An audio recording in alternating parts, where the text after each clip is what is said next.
선지자 조셉 스미스의 가르침 제33장 창조라는 말의 의미 제6부 1843에서 1844년 만일 여러분이 박사들에게 어찌하여 하나님께서 이 세상을 무에서 만들어 내셨다고 주장하느냐고 묻는다면 저들은 성경에 하나님께서 이 세상을 창조하셨다고 하지 않았느냐 고 반문할 것입니다. 아울러 저들은 창조라는 말이 무에서 유를 만드는 것이라고 설명할 것입니다. 사실 창조라는 말은 바로 라는 말에서 온 것입니다. 이는 무에서 무엇을 만든다는 뜻이 아닙니다. 이 말은 조직하고 체계를 세운다는 말로서 배를 짓는다든가 자료를 정리한다는 말과 같습니다. 이로써 우리는 하나님께서 세상을 만드실 자료를 갖고 계셨다는 사실을 유추하게 됩니다. 물론 이 세상에는 원소가 있으며 그 안에 모든 영광이 존재하는 것입니다. 원소는 하나님과 더불어 영원히 존재했습니다. 참 원소의 내용은 결코 파괴되지 않습니다. 이를 오직 정리하고 재정리할 수는 있으되 없애버릴 수는 결코 없습니다. 처음이나 끝나는 마지막이 없는 것입니다. 창조의 주제에 관한 선지자의 견해는 그 다음 세대 학자들에 의해 많은 지지를 받았다. 옥스퍼드 대학의 바덴 포웰 목사가 키토의 성서 문학 백과 사전에 기록된 것을 예로 들었는데 거기에는 이 말 크리에이트의 의미는 일반적으로 무에서 만들어진다는 생각과 관련된 것이다 라고 되어 있다. 그러나 우리가 이 주제를 좀 더 엄밀히 연구해보면 원어의 표현을 살펴봄으로써만 우리의 욕구를 충족시킬 만한 의미를 알 수 있다라고 그는 말하고 있다. 그 저명한 교수는 계속해서 말하기를 세 개의 다른 히브리 동사는 이 성스러운 행위에 관하여 다른 용도로 쓰이고 있는데 이를 번역해보면 각각 크리에이트, 메이크, 폼 혹은 패션이라고 했다. 그는 계속해서 이렇게 말했다. 자, 이제 이것들의 각각은 조금씩의 미묘한 차이를 가지고 있는데 유능한 비평가들도 최소한 아무것도 없는 상태에서 만든다는 생각과 관련하여 이 낱말을 이해하고 있다. 그러나 크리에이트라는 낱말로는 그 교리의 근거를 찾을 수 없다. 만약 이 낱말의 첫 부분, 즉 크리에이트라고 번역된 낱말이 그 교리에 대해 근거가 없는 것이라고 한다면 메이드, 폼드 혹은 패션드라고 번역된 동사로도 무로부터의 창조에 관한 교리의 근거는 찾을 수 없는 것이다. 포웰 교수는 계속해서 말했다.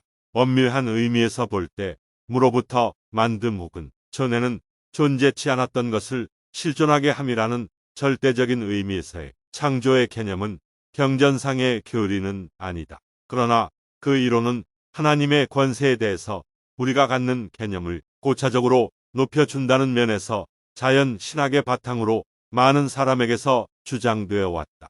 반면에 그와는 반대되는 입장에서는 더욱더 각별하게 영원성과 물질의 자존성을 그들의 신앙 가운데 지니고 있었다.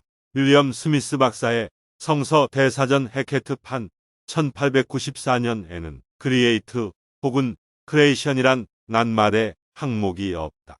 그러나 지상이란 항목에서 이 주제를 참조해보면 크리에이트 혹은 크레이션이란 논설이 왜 포함되지 않았는지에 관한 설명이 나온다. 창세기의 첫 장에 기록된 바와 같이 창조의 행위 그 자체는 인간의 경험을 초월하는 성질의 것이다. 물질의 세계에서 생겨난 인간의 언어는 처음부터 창조의 행위를 묘사하는 적절한 낱말을 찾지 못했다. 영어의 크리에이트와 히브리어의 바라는 최초의 창조 개념을 표현하는데 가장 적절한 말이었으며 다른 양상의 창조를 표현하는데도 적용할 수 있는 것이었다.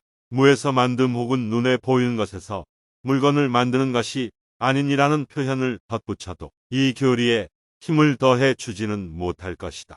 원본에 있는 창조의 묘사는 언어의 빈곤성을 드러냈다.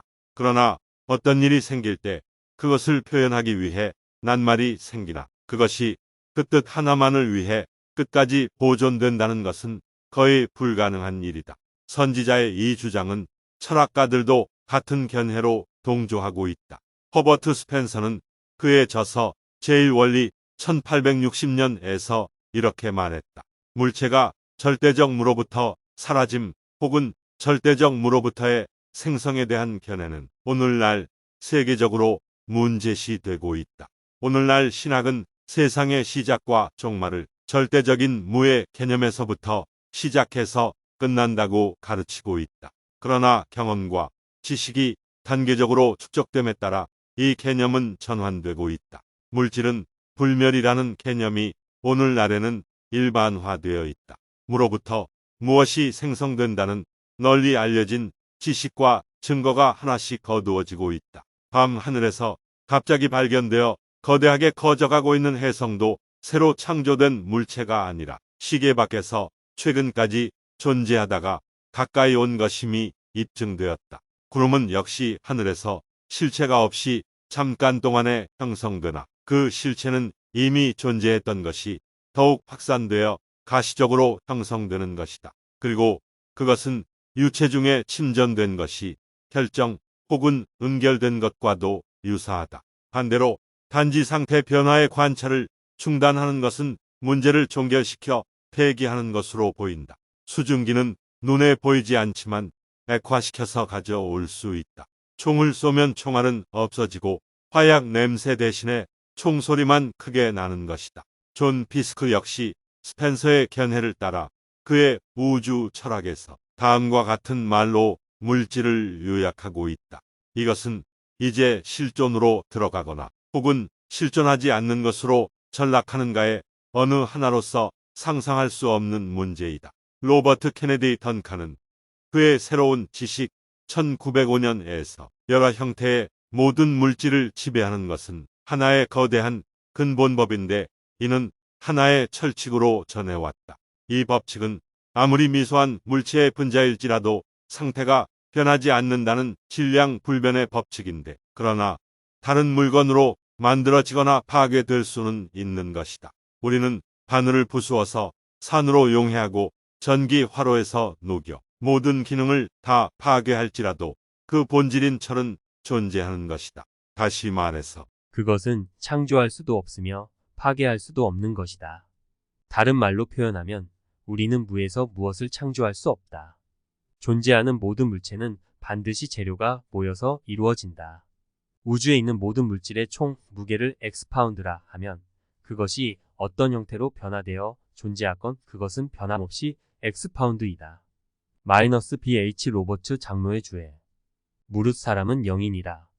원소는 영원하며 영과 원소는 불가분하게 결합되어 충만한 기쁨을 받느니라. 그리고 분리되어 있을 때 사람은 충만한 기쁨을 받을 수 없느니라. 원소는 하나님의 성막이니 그러하도다. 사람은 하나님의 성막 곧 성전이니라. 어떠한 성전이든지 더럽혀지면 하나님께서 그 성전을 멸하시리라. 그 교리와 성약 93편 33에서 35절. 불멸의 영. 나는 인간을 승용으로 이끄는 내용을 지닌 또 다른 제목의 이야기를 해야 하므로 이 문제에 관해서 길게 이야기할 수가 없을 것 같습니다. 그러므로 제한된 시간에 모든 것을 말할 수 없으므로 간단히 후려보기만 하겠습니다. 그것은 죽은 자의 부활, 즉 영혼 마이너스 인간의 마음 마이너스는 불사불멸의 영이라는 주제와 연관이 있습니다. 그것은 어디서 왔겠습니까? 모든 유식한 사람들이나 신학 박사들은 하나님이 태초에 그것을 창조하셨다고 말합니다. 그러나 그렇지는 않습니다. 나의 생각으로는 인간이 그러한 생각을 무시하는 것 같습니다. 나는 그러한 교리를 믿지 않습니다. 나는 그들보다 더 잘 알고 있습니다. 여러분 모두 세상이 끝날 때까지 나의 말을 들으십시오. 하나님께서는 나에게 그렇게 말씀하셨습니다.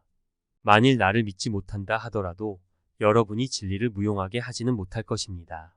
만일 이를 믿지 못하는 사람이 있다면 내가 죽기 전에 이를 믿게끔 할 것입니다. 이제 좀 고상한 것들에 관해 말씀드리겠습니다. 우리는 하나님 자신은 스스로 존재하시는 분이라고 말합니다.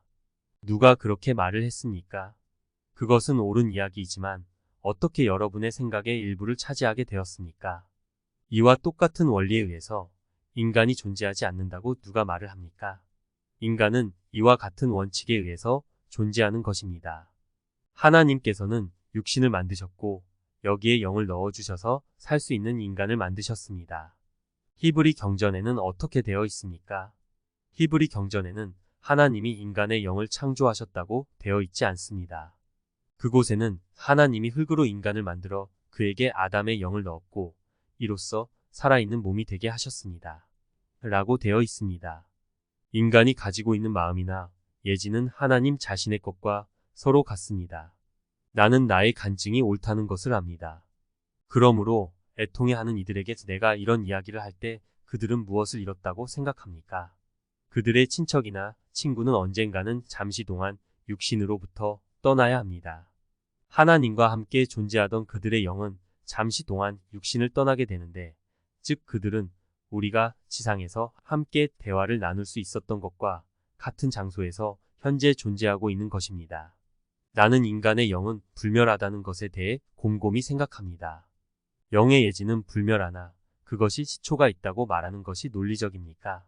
영의 예지는 시작도 없으며 끝도 없습니다. 그것은 논리적으로 볼 때 당연한 것입니다. 시작이 있다면 끝이 있게 마련입니다. 영이 없었을 때는 결코 없습니다. 왜냐하면 이러한 영은 하늘에 계신 우리의 아버지와 영원히 공존하기 때문입니다. 나는 인간의 영에 관해 좀 더 생각해 보고 싶습니다.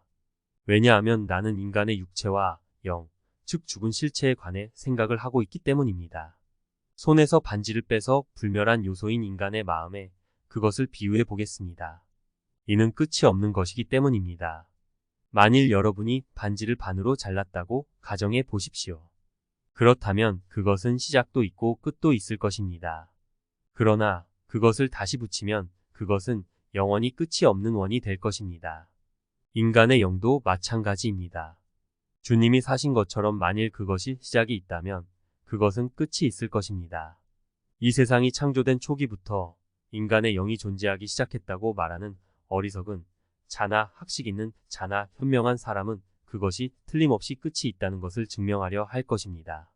만일 그러한 교리가 진실하다면 멸망의 교리 또한 진실하다고 하겠습니다. 그러나 나는 하나님께서는 결코 인간의 영을 창조할 권능을 갖지 못했음을 감히 세상에 선포하는 바입니다. 예지는 영원하며 자존의 원칙에 의해 존재하고 있습니다. 그것은 오래전부터 대대로 존재해 오는 하나의 영이며 그것은 결코 창조된 것이 아닙니다. 하나님이 이 지상에 보내신 모든 마음과 영은 모두 성장하게 되어 있습니다. 여기서 적절한 말은 서로 같달라는 말이 아니라 서로 영원하달라는 말임이 확실하다. 이것은 설교를 기사로 정리한 내용이 불완전하다는 것을 설명해 준다.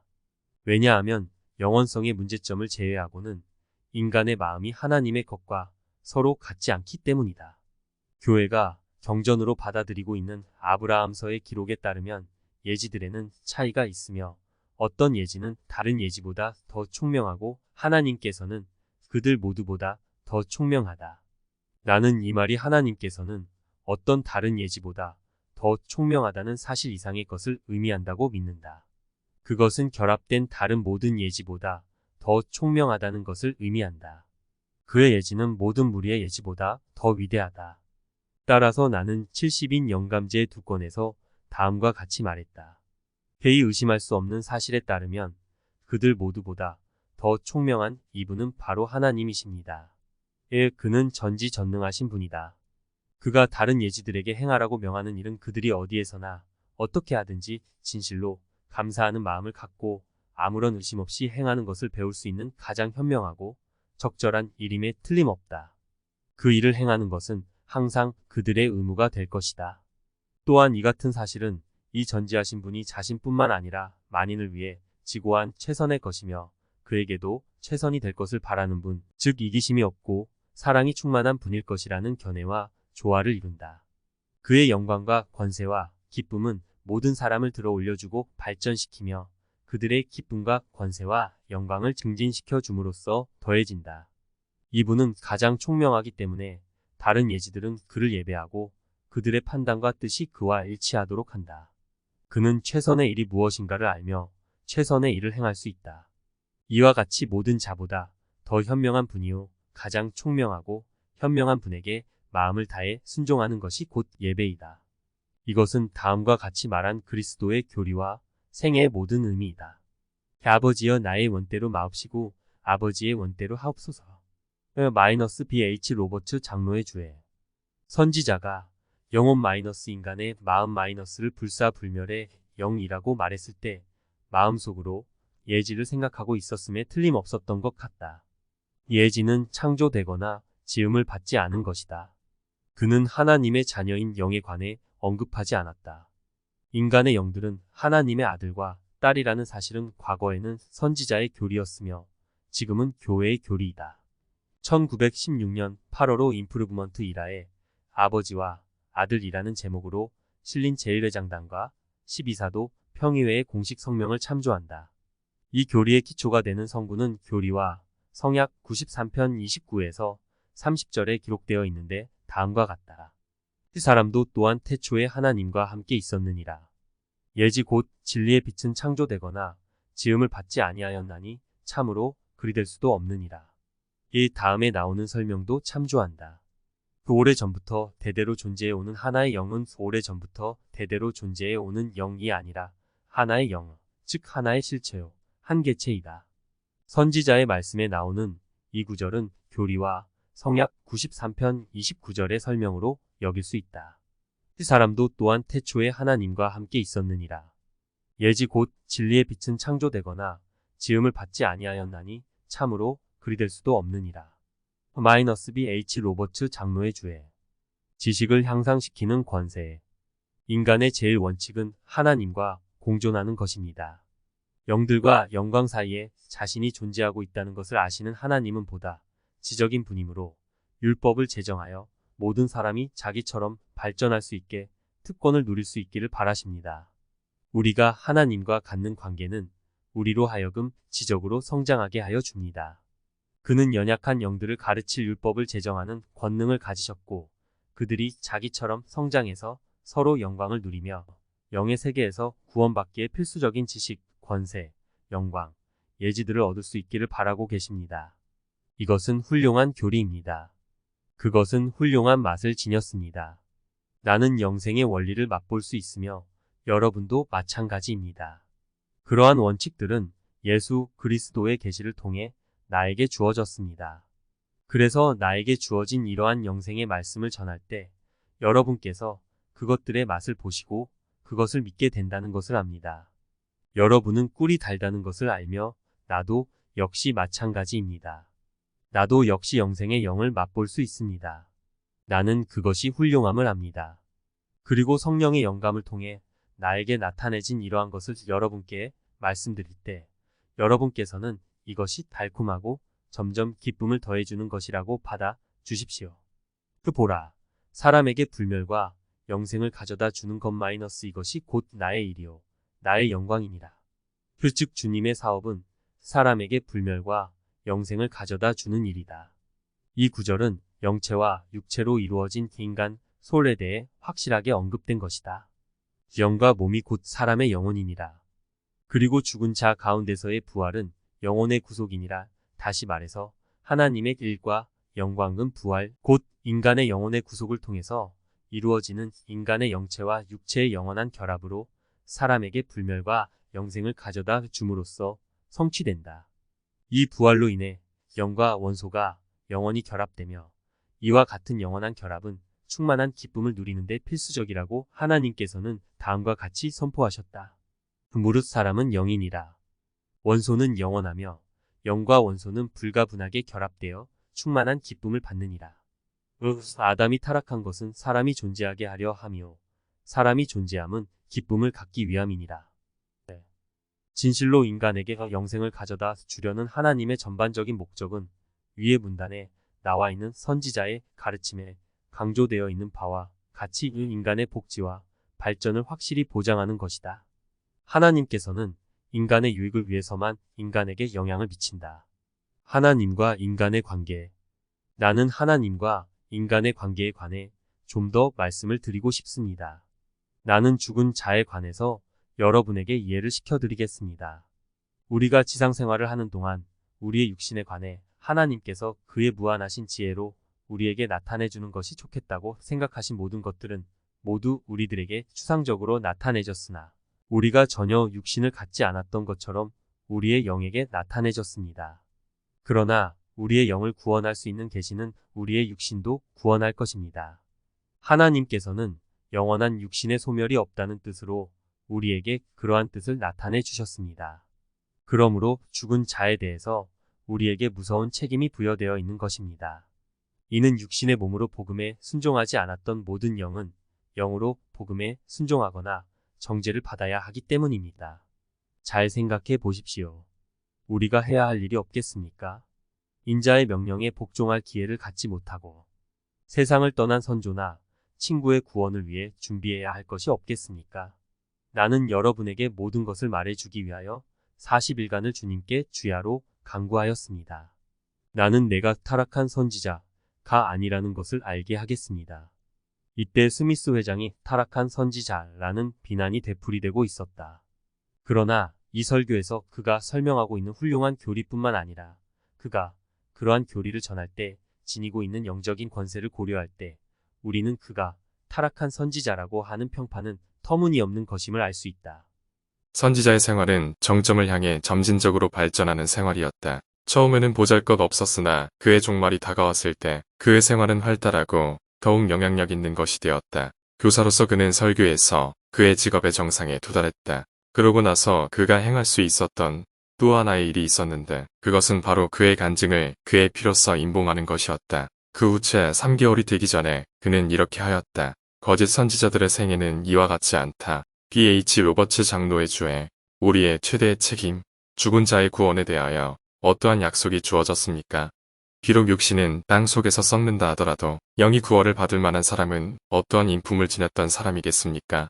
주님의 계명은 언제나 영원성을 지니고 있습니다. 하나님께서 우리를 영원한 존재로 보시기 때문입니다. 하나님은 영원 속에 거하시며 우리처럼 사물을 보시지는 않습니다. 하나님께서 우리에게 부여하신 지상 최대의 책임은 죽은 자를 구원하는 것입니다. 사도 중에 한 분은 우리가 아니면 저희도 온전함을 이루지 못한다고 하셨는데 이는 임봉의 권세가 우리의 손에 있었대가 찬 경륜의 시대의 자녀나 죽은 자를 임봉하여 인간의 구원을 위해 창세 이전의 예수 그리스도가 한 약속을 이 경륜의 시대에 이루게 할 필요가 있기 때문입니다. 이제 그것에 관해 말씀을 드리겠습니다. 나는 바울의 말을 돕겠습니다. 나는 바울에게 우리 없이는 당신도 온전해질 수 없다고 말씀드리겠습니다. 우리보다 먼저 간 사람이나 후에 올 사람도 우리와 똑같은 구원을 받아야 합니다. 그러므로 하나님께서는 그것을 우리에게 의무로 주셨습니다. 하나님께서는 다음과 같이 말씀하셨습니다. 보라 여호와의 크고 두려운 날이 이르기 전에 내가 선지 엘리야를 너희에게 보내리니 그가 아비의 마음을 자녀에게로 돌이키게 하고 자녀들의 마음을 그들의 아비에게로 돌이키게 하리라. 돌이키지 아니하면 두렵건대 내가 와서 저주로 그 땅을 칠까 하노라. 인간의 구원. 하나님께서 창세 이전에 인간의 상태에 관해 적합한 규정을 제정하셨는데 이에 관해 말씀을 드리고 싶습니다. 예수께서는 무엇라고 말씀하셨습니까?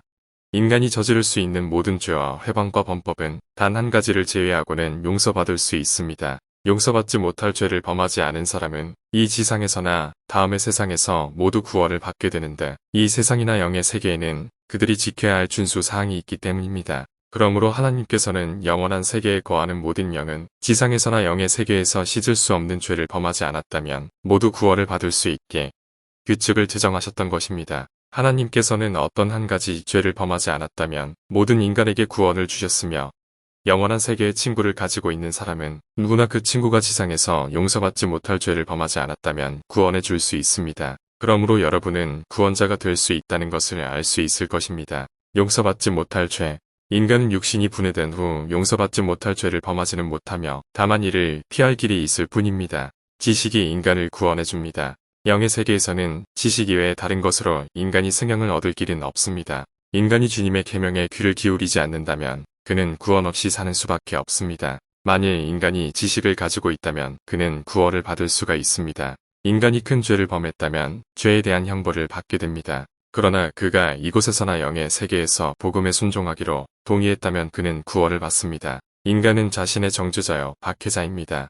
그러므로 불과 유황이 타는 못으로 걸어 들어간다는 말이 있습니다. 인간의 마음속에서 느끼는 실망의 고통은 불과 유황이 타는 못과도 같습니다. 인간의 고통 역시 마찬가지라고 말할 수 있습니다. 나는 경전을 알고 있으며 그것들을 이해합니다. 나는 누구라도 성신을 받기 전에는 이 세상에서나 육신이 분해된 다음에라도 용서받지 못할 죄를 범하지는 않는다고 말씀드렸습니다. 그러므로 예수 그리스도의 구원은 악과 대항하여 승리하도록 모든 사람에게 주어졌습니다. 왜냐하면 그러한 것이 그를 한 곳에 잡아두지 않는다면 그는 다른 곳에 있을 것이기 때문입니다. 그는 구세주로서 우리를 인도하기 때문입니다. 모든 자들은 그리스도에게 순종할 때까지 고통을 받을 것입니다. 천국 전쟁이란 예수께서 말씀하셨듯이 어떤 자는 구원을 받지 못한다는 것과 악마의 말처럼 모든 자가 구원을 받는다는 것의 다툼으로 천국 회의의 계획이 제의되었으나 예수 그리스도의 것이 채택되었습니다. 그래서 악마가 하나님께 대항을 했고 그에게 머리를 돌렸던 모든 자들과 함께 던지움을 받았던 것입니다. 죄의 사함, 성신을 거스른 죄 이외의 모든 죄는 다 용서함을 받는데 예수께서는 멸망의 자식 이외에는 모든 자를 구원하시기 때문입니다. 용서받지 못할 죄를 범한다는 것은 무엇을 뜻하겠습니까? 이는 성령을 받고 하늘의 문이 열림을 받고 하나님을 알아 그에 대해 죄를 저지른 것을 말합니다. 성신을 거스른 죄를 지은 다음에는 회개도 할 수 없습니다. 그는 태양을 보면서도 이것이 비치지 않는다고 말해야 하며 하늘의 문이 열렸으나 예수 그리스도를 부인해야 하며 눈을 떠 진리를 볼 수 있으나 구원의 계획을 거부해야 하는 것입니다. 그때부터 그는 적이 되는 것입니다.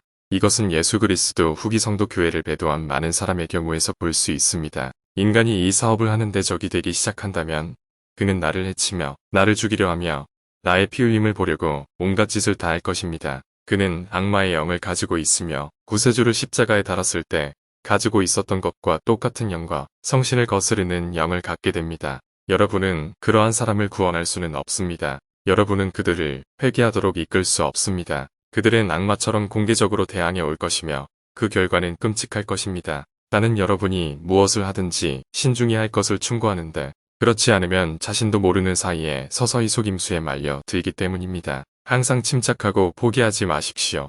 서두르지 않으면 구원을 받게 됩니다. 여러분 마음속에 쓰라림이 있다 해도 서두르지 마십시오. 여러분은 인간이 죄인이라고 말할 수도 있습니다. 만일 그가 회개한다면 용서를 받을 수도 있다고 말할 것입니다. 조심하십시오. 기다리십시오. 유혈극을 보고자 하는 마음이 있다면 살해하십시오. 이것은 하나님의 영이 아니여 악마의 영인 것입니다. 마음에 가득한 것을 입으로 말하게 됩니다. 한번 비춤을 얻고 하늘의 은사를 맛보고 성령에 참여한 바 되고 하나님의 선한 말씀과 내세의 능력을 맛보고 타락한 자들은 다시 새롭게 하여 회개케 할 수 없나니 이는 자기가 하나님의 아들을 다시 십자가에 못 박아 현저히 욕을 보임이라. 성신의 빛과 지식에 거슬러 죄를 짓는 자들은 주님의 육체보다 더 나은 어떤 것, 즉 그의 영을 십자가에 못 박는 것이라 할 수 있다. 내 아버지 집에 가장 훌륭한 사람은 가장 훌륭한 일을 이루어냅니다. 여러분에게 생명의 말씀을 주는 사람이 여러분을 구원해주는 사람입니다. 나는 성신을 거스르는 모든 악한 성격을 버리도록 경고합니다. 왜냐하면 그들은 이 세상에서나 다가오는 세상에서 구원을 받을 수 없기 때문입니다. 시간이 있다면 하나님과 인간과의 관계에 관해서 흥미로운 모든 것을 찾아보고 싶습니다. 나는 신비 속으로 들어갈 수 있습니다. 나는 영원한 세계로 들어갈 수 있습니다.